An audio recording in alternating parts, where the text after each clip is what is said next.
सभी मित्रों की शुभ में सादर नमस्कार। मैं आचार्य हरीश कोठारी हल्द्वानी से आपके सम्मुख एक कार्यक्रम को लेकर के आज उपस्थित हो रहा हूँ। मित्रों, मेरे भी जो भी कार्यक्रम हैं ये सब अध्यात्म और सत्संगत से संबंधित रहे हैं और आज एक कार्यक्रम और आपकी सेवा में निवेदित करने जा रहा हूँ। इसको सुनिएगा, सब्सक्राइब करिएगा, लाइक करिएगा।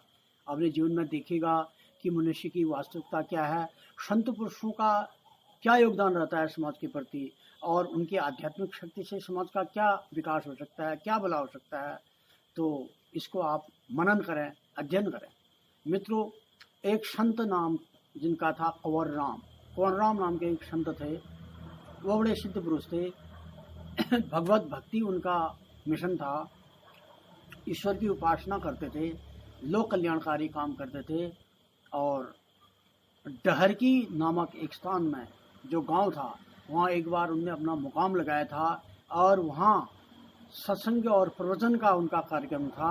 लोग उनके दर्शन करने के लिए अधिक मात्रा में आए और लोगों को उनके दर्शनों का लाभ मिला। उनके आध्यात्मिक शक्तियों का, चमत्कारिक शक्तियों का लाभ लोगों को मिला। एक कोई महिला थी जिनका 10 साल का पुत्र काल कवलित हो गया था, संसार से विदा हो गया था। तो वो उस बच्चे को लेकर के दर दर फिरती थी कि मैं अब क्या करूं, भाई मेरा बुढ़ापे का सहारा छिन गया है, मुझे क्या करना चाहिए। तो ऐसा होते करते एक कोई वृद्ध मुनि पुरुष उसको मिले। उन्हें राय दी कि ऐसे रोले बिल खाने से कोई फायदा नहीं है। एक संत कंवर नाम के एक संत यहाँ डहरकी गांव में आए हैं। उनका जो है प्रवचन चलता है।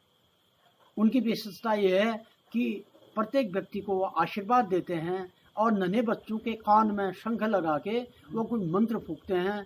यदि आप उनका आशीर्वाद लेना चाहें अपने पुत्र को चिराए होने का, तो आप उनके पास जाइए, आपको ज़रूर वहाँ से लाभ मिलेगा। लेकिन इतना ज़रूर है कि आप अपने बच्चे का मरे होने का उनको कोई भी उल्लेख न करें, उनको पता नहीं होना चाहिए। रात का समय था। वो महिला एक कपड़े में लपेट करके, चादर में लपेट करके अपने बालक को उनके चरणों में निवेदन किया और कहा, महाराज आप इस बालक को भी चिराए होने का आशीर्वाद दीजिए जैसे अन्य बच्चों को आप दे रहे हैं। तो कंवर राम जी ने उस बच्चे को भी चिराए होने का आशीर्वाद दे दिया। उनके कान में मंत्र फूंका। तो जो ही मंत्र फूंका तो बच्चा जी उठा। ऐसा देख करके सभी लोगों को बड़ा आश्चर्य हुआ और उस महिला को बड़ा आश्चर्य हुआ। उस महिला ने नतमस्तक होकर के उनको प्रभु का रूप समझ करके कहा, भगवान आपने तो मेरे बच्चे की रक्षा कर दी और ये बड़ा मेरे साथ आपका बहुत बड़ा उपकार है। जब संत कंवर राम को पता चला तो उनने उस महिला से कहा, यह आपने बहुत बुरा किया। क्यों? कि ईश्वर के विधान में आपने हस्तक्षेप नहीं करवाना चाहिए था, क्योंकि भगवान की मर्जी थी कि आपका बच्चा काल कवलित हो चुका था और मैंने उसको चिराए होने का आशीर्वाद दिया और भगवान ने मेरी सुन ली। अगर जब भगवान मेरी नहीं सुनता तो मेरे अध्यात्म और शक्ति पर भी लोग शंका करते। तो कभी भी भगवान के मर्जी के विरुद्ध कोई भी काम नहीं करना चाहिए। तो मुझे इस चीज़ का बड़ा खेद है कि भगवान के लिए आपने बड़ा छल किया। तो इसका तात्पर्य यह है कि संत पुरुषों के अंदर शक्ति थी, उसके बच्चे का जीवन दान भी दिया। इतना करने के बाद भी संत पुरुषों को कोई बड़प्पन नहीं हुआ कि हमारी वजह से इस बच्चे का जीवन बचा। और उल्टा ये कहा कि आपने भगवान के प्रति छल किया, आपने ऐसा मुझसे नहीं कराना था। क्योंकि प्रकृति के खिलाफ कोई काम नहीं करना चाहिए।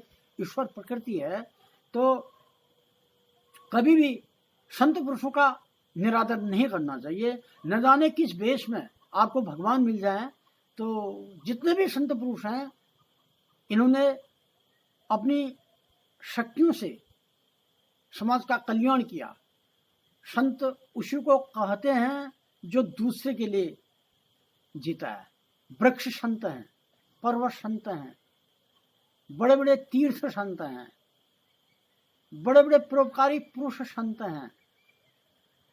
जितने भी 24 गुरु भागवत में आए संत तो हैं जिनसे लोक कल्याण की शिक्षा मिलती है। संत पुरुष भगवान के ही रूप में इस धरती में अवतरित होते हैं, तो भगवान का ही रूप उनको मानना चाहिए। अगर जब आप उन पर श्रद्धा करेंगे तो अवश्य लोक कल्याण होगा। संत कौरराज जैसे संत पुरुष इस देश में पैदा हुए, ये भारत भूमि वैसे भी धन्य है, क्योंकि इसमें समय समय पर प्रभु ने अनेक रूप में अवतार लिए हैं। तो ऐसा आप लोगों को समझना चाहिए, किसी भी संत का निरादर नहीं होना चाहिए। संत का आदर जहाँ पर होगा वहाँ पर अपने आप सिद्धि प्राप्त होगी। इन्हीं शब्दों के साथ मैं अपनी वाणी को विराम देता हूँ। धन्यवाद।